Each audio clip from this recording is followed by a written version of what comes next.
A few years ago, the New York Times did a story on the working conditions of Foxconn, the massive Taiwanese electronics manufacturer. The conditions are often atrocious.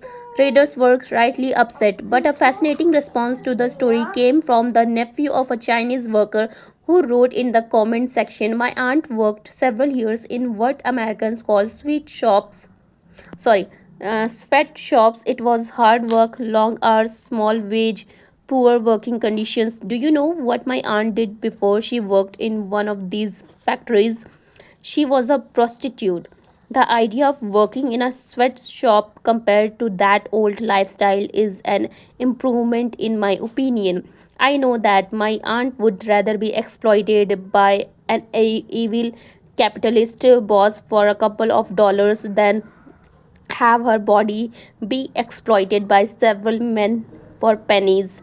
That is why I am upset by many Americans thinking we do not have the same opportunities as the West. Our governmental infrastructure is different. The country is different. Yes, factory is hard labor. Could it be better? Yes, but only when you compare such two American jobs. I don't know what to make of this. Part of me wants to argue fiercely, part of me wants to understand, but mostly it's an example of how different experiences can lead to vastly different views within topic that one side intuitively thinks should be black and white. Every decision people make with money is justified by taking the information they have at the moment and plugging it into their unique mental model of how the world works.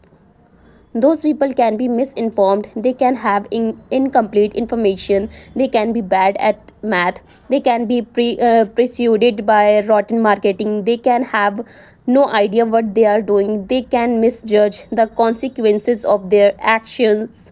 Oh, can they ever?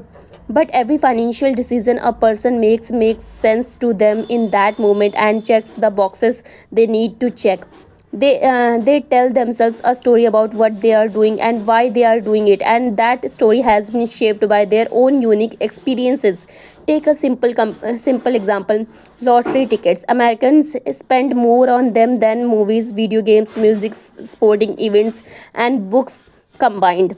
And who buys them? Mostly poor people. The lowest income households in the US on average spend $412 a year on lotto tickets.